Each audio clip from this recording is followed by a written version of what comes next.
Hey there, I'm Christina, and I wanted to share with you today some things about structural integrity.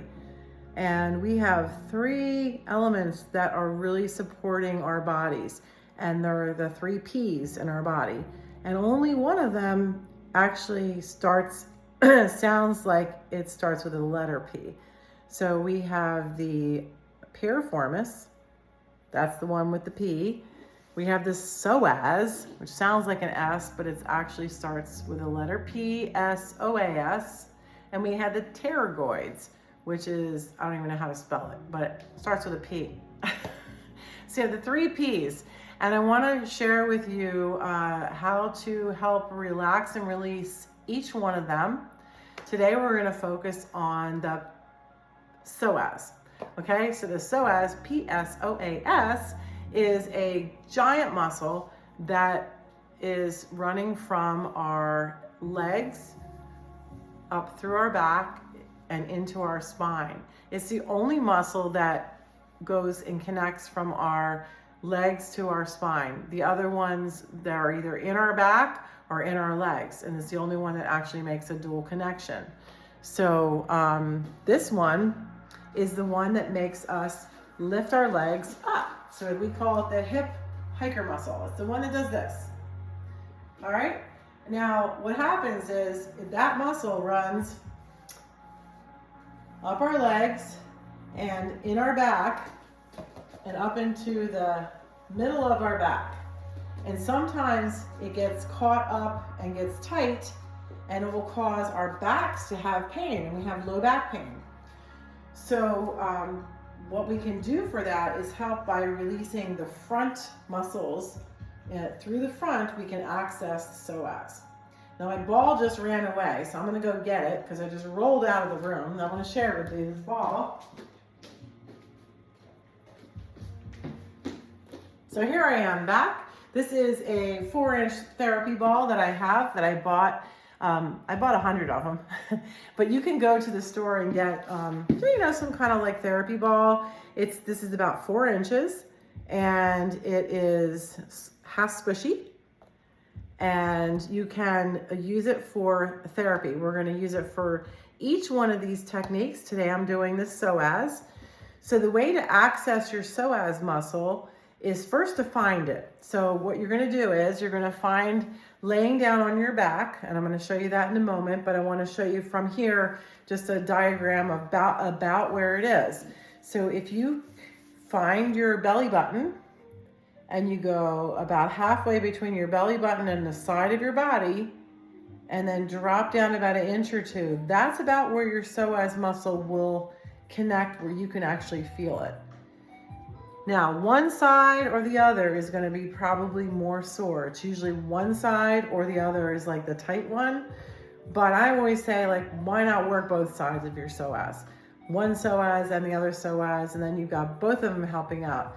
When these muscles get tight, they're going to pull you forward and they're going to shorten. So muscles, when they're tight, they shorten.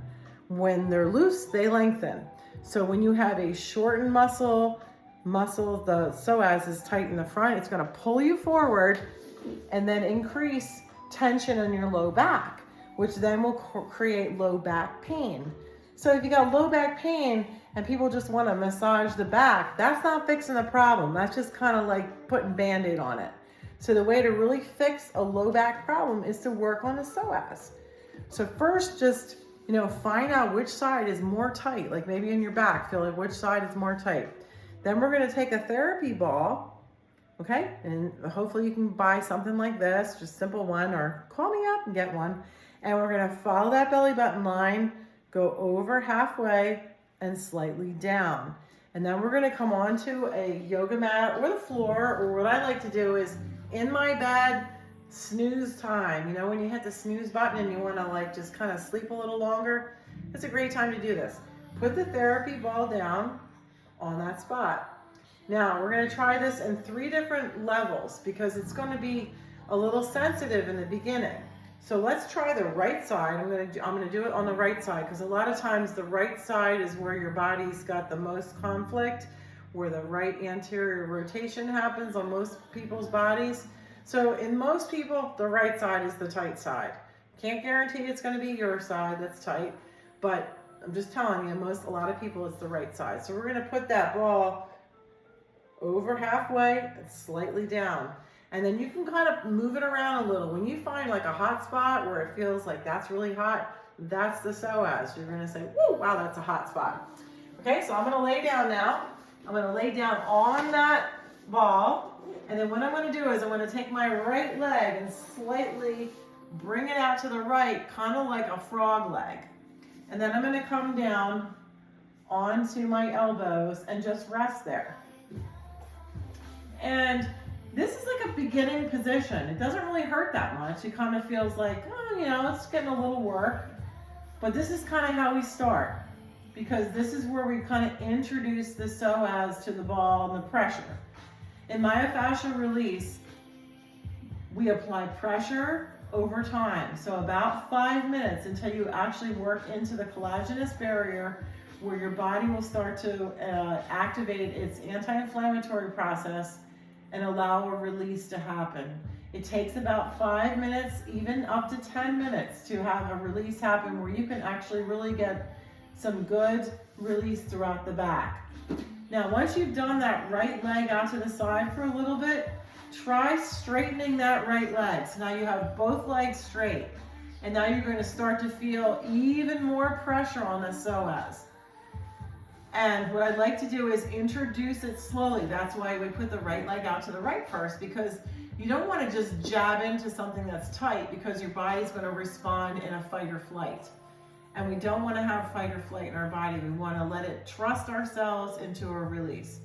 After you've had the legs straight for a little while, maybe you come up on your elbows, or maybe you're down with your head down, whatever works for you.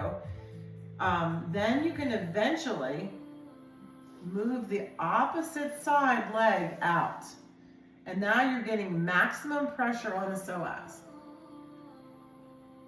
We had started out with the other leg out because it was the easier side. And now I've got pressure on the psoas on the right side, and my left leg is out. Now, if it was your left leg, your left psoas, you would do the opposite. Okay, so you would start with the opposite leg. Then the leg out on the side that was more pressure. So I'm putting a lot of pressure on my psoas. I'm feeling a little bit of heat. I'm feeling pressure. It shouldn't feel anything more than that. It shouldn't be painful, more than just like pressure and a little bit of hot heat. And once you've spent about 5 to 10 minutes here, this should help to start to loosen up the psoas muscle, Psoas. And then once you've gotten to that point, you can take the ball out, and then you can come up and maybe even do like a counter stretch, maybe a child's pose, just to kind of stretch the low back out.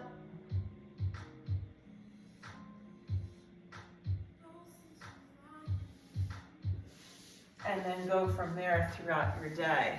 You're welcome to also, if you can't find your psoas, it sounds like a lost cause, right? But I'm going to show you a really quick way to find your psoas if you feel like you haven't found it. All right, so if you lay down on your back, take your fingers like at a point and come down to your belly button and come halfway across, slightly down.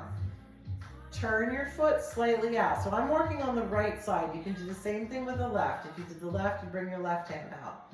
Your toes slightly turn out to the right, and then with your legs straight, begin to lift your leg and lower it. Lift and lower it. And your fingertips should meet with a muscle that is touching with your fingers. You'll feel as you lift your leg, something tightening. And that area that's tightening is the psoas muscle. So hopefully, by doing all those things, you should be able to find your psoas and then release your psoas. That's the first P out of the 3 Ps. So we're gonna do Piriformis and Pterigoid next. So stay tuned. Enjoy working with your psoas. Hopefully you work with the ball, and and have a great day releasing that psoas.